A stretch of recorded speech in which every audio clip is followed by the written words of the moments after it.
ভুল করে কারো বিকাশ নাম্বারে আপনি টাকা পাঠাই দিয়েছেন, সেই টাকাটা কিন্তু আপনি সেকেন্ডের মধ্যেই ফিরাই আনতে পারবেন। যেই নাম্বারে পাঠাইছেন ওনারে ফোন দিতে হবে না, হাত জোর করতে হবে না যে ভাই আপনার বিকাশ নাম্বারে 10,000 টাকা চলে গেছে, আমারে ফিরাই দেন। আপনি নিজেই কিন্তু ফিরাই আনতে পারবেন। অস্থির একটা টেকনিক আজকে শিখতে পারবেন। শিখে রাখেন, এখন কাজে নাও লাগতে পারে, কোনো না কোনো একদিন কিন্তু বিশেষ কাজে আসবে। আপনি শিখবেন, অন্য একটা বাইকে শিখার সুযোগ করে দিবেন। এই কাজটা আপনাদেরকে একদম প্র্যাকটিক্যাল শিখাবো, এর জন্য আমি স্ক্রিনে বিকাশে চলে আসলাম। আসার সাথে সাথেই প্রথম আপনাদেরকে ব্যালেন্সটা দেখাচ্ছি, একদম সহজভাবে আপনাদেরকে কাজটা শিখাবো। ব্যালেন্সে টাচ করে দেওয়ার সাথে সাথে 32,118 টাকা আছে। ঠিক আছে, এখন আমি কারো নাম্বারে টাকা পাঠাবো, পাঠিয়ে সাথে সাথে আবার ব্যাক করে নিয়ে আসবো। এই যে দেখুন, আমি সেন্ড মানিতে টাচ করে দিলাম, দেওয়ার সাথে সাথেই এইখানে একটা নাম্বার দিয়ে দিব। ধরুন আমি এই নাম্বারে টাকাটা পাঠাবো 01982569948। এই নাম্বারে টাকাটা চলে গেল। ধরেন ভুল করে আমি পাঠাই দিছি আর কি। কিভাবে ব্যাক করে আনবেন এটাই দেখাবো। 500 টাকা পাঠালাম, নিরাপত্তার জন্য আমার পিনটা হাইড করে দিলাম। তারপর হচ্ছে এখানে দেখুন সেন্ডে টাচ করে এখানে টিপ দিয়ে ধরে রাখলেই কিন্তু টাকাটা চলে যাবে। যে দেখুন টাকাটা কিন্তু সেন্ড মানি হয়ে গেল। এখন ব্যাগে এসে দেখবো যে দেখুন ব্যাগ চলে আসলাম, আমার ব্যালেন্সে কত টাকা আছে, 500 টাকা পাঠাইছি কিনা। যে দেখুন টাচ করে দিলাম, 31,618 টাকা আছে। ঠিক না, 500 টাকা কমে গেল।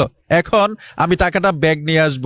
ব্যাক করার জন্য টাকাটাকে এখানে দেখুন সেন্ড মানি লেখা আছে, সেন্ড মানিতে পুনরায় আবার টাচ করবেন। ট্যাপ দেওয়ার সাথে সাথেই যে দেখুন যেই নাম্বার আমি 500 টাকা পাঠাইছিলাম সেই নাম্বারটা এবং 500 টাকা দেখাচ্ছে। এইখানে লেখা আছে বাতিল। আপনি চাইলে বাতিল করতে পারবেন। বাতিলে টাচ করলে কি লেখাটা আসে আপনাদেরকে সহজে দেখাচ্ছি। এই যে দেখুন আমি বাতিলে টাচ করে দিলাম, এইখানে লেখা আছে আপনি কি সেন্ড মানি রিকোয়েস্টটি বাতিল করতে চান। মানে এখন আপনি সিদ্ধান্ত নেবেন, আপনি কি সেন্ড মানি বাতিল করবেন নাকি পাঠিয়ে রাখবেন।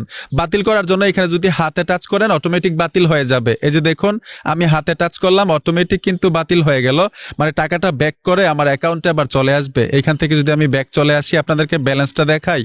এই যে দেখুন আমি ব্যালেন্সে টাচ করলে আগের টাকাটাই কিন্তু দেখাচ্ছে 32,118 টাকা, মানে 500 টাকা ব্যাক চলে আসছে যে নাম্বারে পাঠাইছিলাম।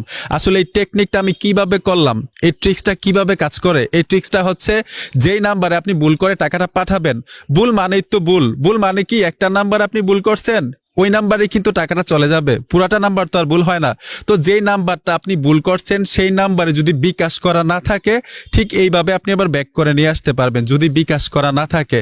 আর তারপরেও আরেকটা বিষয় হচ্ছে আপনি ব্যাক করে যদি নাও নিয়ে আসেন, উনি বিকাশ খুলে নাই, 3 দিনের মধ্যে যদি না খুলে অ্যাকাউন্ট, তাহলে কিন্তু অটোমেটিক আপনার অ্যাকাউন্টে আবার টাকাটা ব্যাক চলে আসবে। তবে ওই সময়টা কিন্তু থাকে না হাতে, কারণ যার নাম্বারে আপনি 500, 1,000, 10,000 টাকা পাঠাই দিবেন, ওনারা যদি আপনি ফোন দেন যে ভাই আপনার নাম্বারে 5,000 টাকা পাঠাই দিছি ব্যাক করে দিয়ে দেন, উনি বিকাশ করা না থাকলেও কিন্তু তাড়াতাড়ি বিকাশ অ্যাকাউন্ট করে টাকাটা মানে তুলে ফেলবে।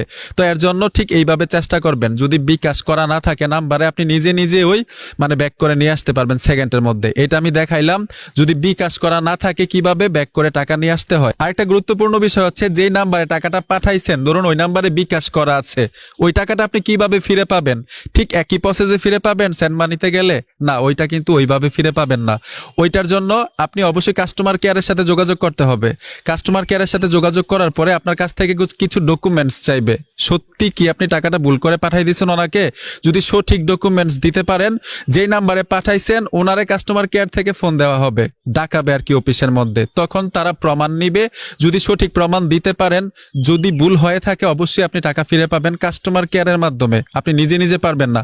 আর যদি ভালো মানুষ হয় আপনি ফোন দিয়ে বলেন যে ভাই 5,000 টাকা পাঠাই দিছি ভুল করে, আমার নাম্বারে আবার ব্যাক দিয়ে দেন। যদি ভালো মানুষ হয় দিবে, না হলে কিন্তু আপনি কাস্টমার কেয়ারের সাহায্যে টাকাটা মানে ওনার কাছ থেকে নিতে হবে। তো বন্ধুরা আশা করি সবকিছু সহজে বুঝতে পেরেছেন। ভিডিওটা দেখে যদি মনে হয় কিছু শিখলেন অবশ্যই সাথে থাকবেন। দেখা হবে নতুন ভিডিওতে। এতক্ষণ ভিডিওটা দেখার জন্য সবাইকে ধন্যবাদ।